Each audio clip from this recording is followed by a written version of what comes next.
Ladies and gentlemen, welcome to Destiny. I'm Death from Above. It's Wednesday, which means it's Armsday, and Banshee has brought us some guns. What I like to do in my Armsday videos is look at the field test weapons first, talk about where you can complete those, then we'll look at the current week's foundry orders. I'll go through the options, make some picks, make some recommendations, and then I'll look at next week's foundry orders, see which ones I think are good, which ones are not good, but they're all pretty good, so we'll just talk about them. If you're interested in seeing gameplay for any of these weapons, the foundry orders I'm going to be picking from today, I put up an Armsday preview video on my channel. It was on Saturday. Check that out. The link will be below, and if you can't find it, just go look on my channel and search Armsday. But either way, we're going to take a look at Banshee's inventory of field test weapons, and then we'll talk about these good old foundry orders. I do have one bonus foundry order for you that I've been holding on to for a couple weeks. It's a shotgun. It's on my Warlock. We'll talk about it in a minute.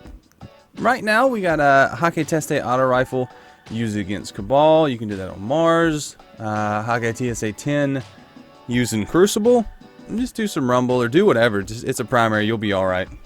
Suros TSR-10 used against high-ranking enemies. These are any yellow major health bar enemies.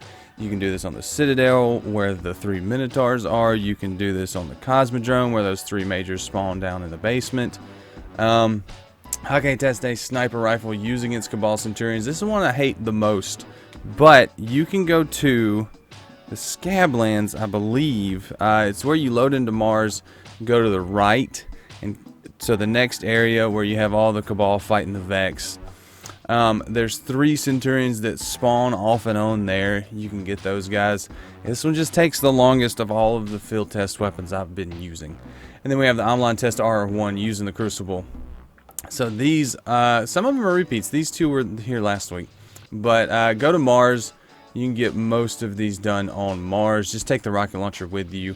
Use the sniper and the auto rifle until you get them done, and use the rocket launcher along the way. There's some majors in each one of those areas that you can hit with the rocket launcher. And then these 2, you're just going to have to play Crucible. Any mode will work, and just have fun. So those are the field test weapons. Now let's look at the foundry orders for the week. So we got 6 total, 5 for this week, and 1 extra that I've been holding on to for a long time. So first up, we have the Pheasant FR4 fusion rifle. It's a mid to low rate of charge rate, mid to high impact fusion rifle. I really enjoy this gun. A couple different options you can get on this gun to make it pretty good, but you want something with some stability. So this one's got Grenadier, quick draw, oiled frame, life support, and surrounded. No, I'd pass on that one. Something like hot swap, rangefinder, brace frame, something like that is what you're looking for. So we got Grenadier, skip rounds, oiled frame, rangefinder, and surrounded. This one's better with rangefinder. You get a little bit more range out of it, but it's still not as good as you can get. Next, we have life support, enhanced battery, injection mold, and surrounded with Grenadier. So of the ones to choose this week, this is the best just because of injection mold. That injection mold and life support is going to be very, very good. Surrounded's not bad if you like that sort of things, but I don't really like it. Grenadier is always actually pretty good. So, this is the best one. I still wouldn't call it a god roll or anything like that. My Thesan FR4 that I have that I really, really enjoy has Army of 1. I think it's hand-laid stock and rangefinder. So, I lose some range with hand-laid stock. Or no, I think hand-laid stock doesn't reduce anything. Maybe it reduces range, so increased stability, reduced range. It's the same as injection mold. And so the rangefinder makes up for that on mine. So this is a pretty decent one. I like the stability. So you wouldn't go wrong with this one, but it's not the best. I would look for something with some stability and some range. So I'm actually going to hold on to that one for a little while. Next up, we have the Suros JLB-42 rocket launcher. It's a pretty high blast radius, but it's a mid-velocity rocket launcher.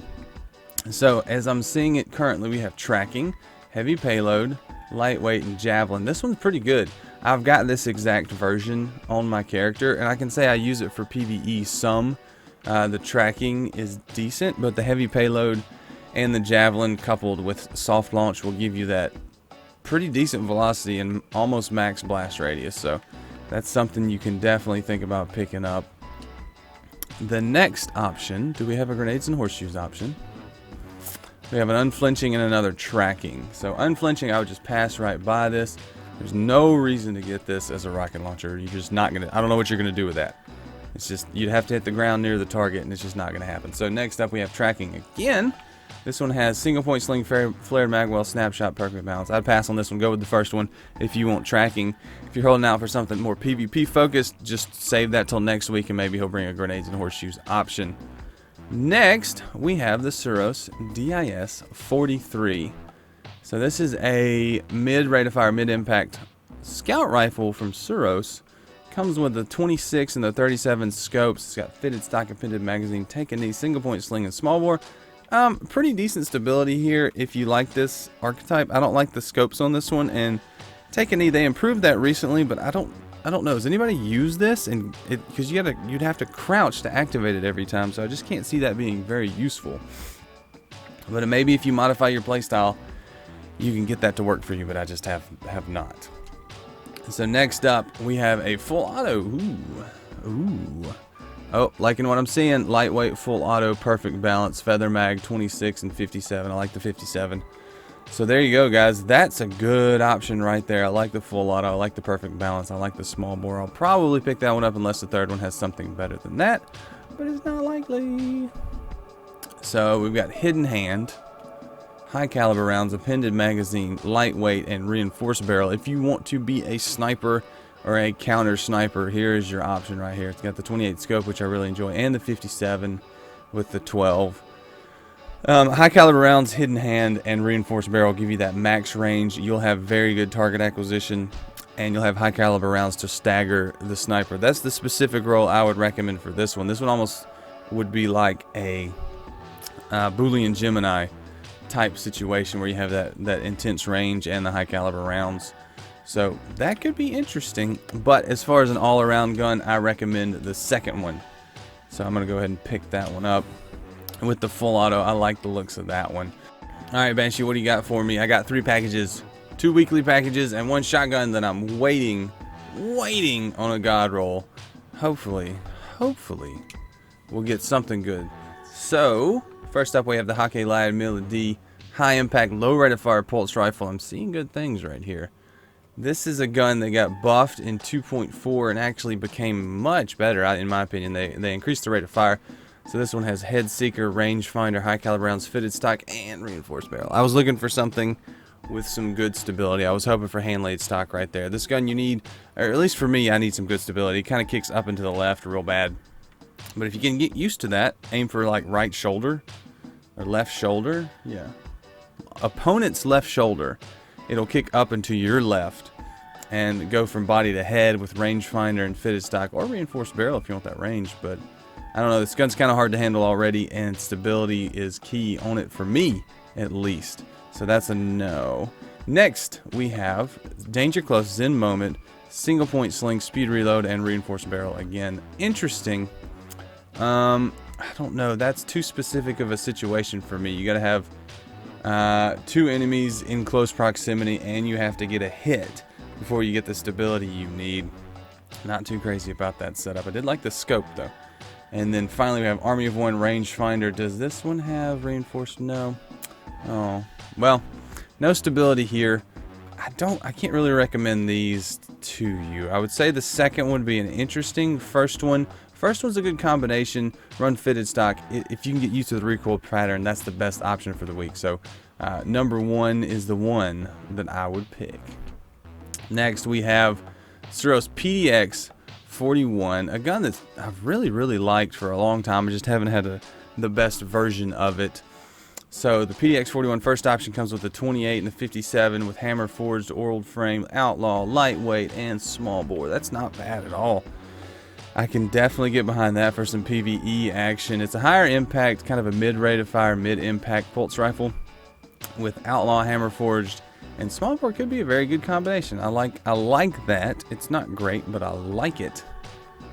Next up we have unflinching, perfect balance, casket, mag, speed reload, and injection mold.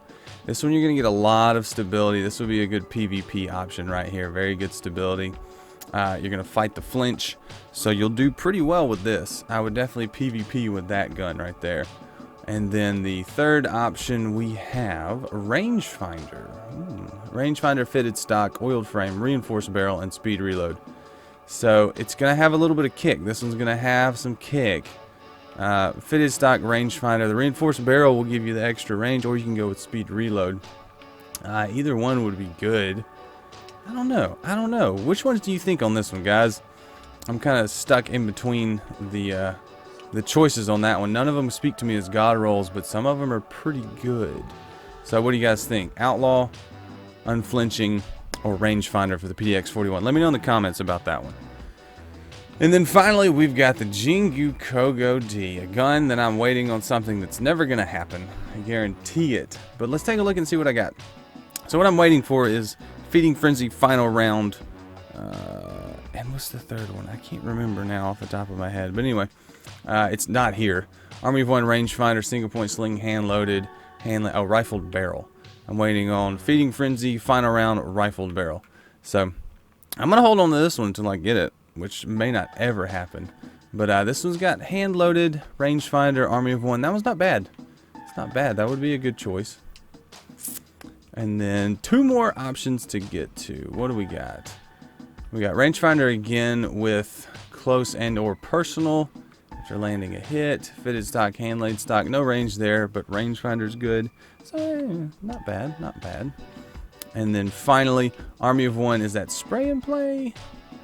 Single point sling, perfect balance, hand laid stock. So maybe that second option, if you've held on to this one for some reason, pick that second one for the fun gun status, or the first one. I mean, any one of these really. If you like any of them, go ahead and pick them up. I'm waiting for that specific roll that I may never ever get. So let's look at next week's foundry orders and talk about it. Oh, I see a bullet hose. So we've got the Hakke Arminius-D high rate of fire, low impact auto rifle. Got the Hakke Jingukogo-D, the mid rate of fire, mid impact auto rifle. Suros AR-41, low rate of fire, high impact auto rifle. That's an auto rifle week next week. Hakke Jingukogo-D, sniper rifle, mid impact, mid rate of fire sniper. And the Omolon Thesan FR4, high rate of fire, low impact, fun gun sniper rifle. So which one do I recommend first? Well, you can go left to right on this one. Hakke Arminius, Jingukogo-D and AR-41 are pretty interchangeable as far as tier. So grab the Arminius first, and then the Jingukogo or the ARI. The Jingukogo, though, is that mid-impact tier that they buffed with 2.4. With the right talents, could probably be very good. So maybe pick that one over the Arminius now. Maybe these are both top tier. ARI-45, I've never had much use for it, but it can be good with the right talents. And then the Tamar is just, it's the Tamar. And the Izum, I actually like the Izum. It's pretty fun. It's one of those quick firing snipers, so you can use this one almost like a scout rifle if you want to. So I'd pick it up before the Tamar, but depends on your preference. Mid impact, mid rate of fire sniper rifle, low impact, high rate of fire sniper rifle. But definitely pick up one of these 2 auto rifles and this auto rifle first. But like I said at the beginning of the video, I do a Saturday video where I look at each one of these guns. I have a version of each one of these guns in my vault right now, and we take them out, we test them, talk about them in a little bit more detail. So if you're interested in that, look for that on Saturday. And if you're looking at the foundry orders this week and you're confused or you're concerned and you want to see them fire, go check out the video in the description. It's right there for you. So thanks for watching, guys. This has been Armsday. I'm Death from Above. I really appreciate it. Leave a like if you enjoyed the video. Subscribe if you want to see more.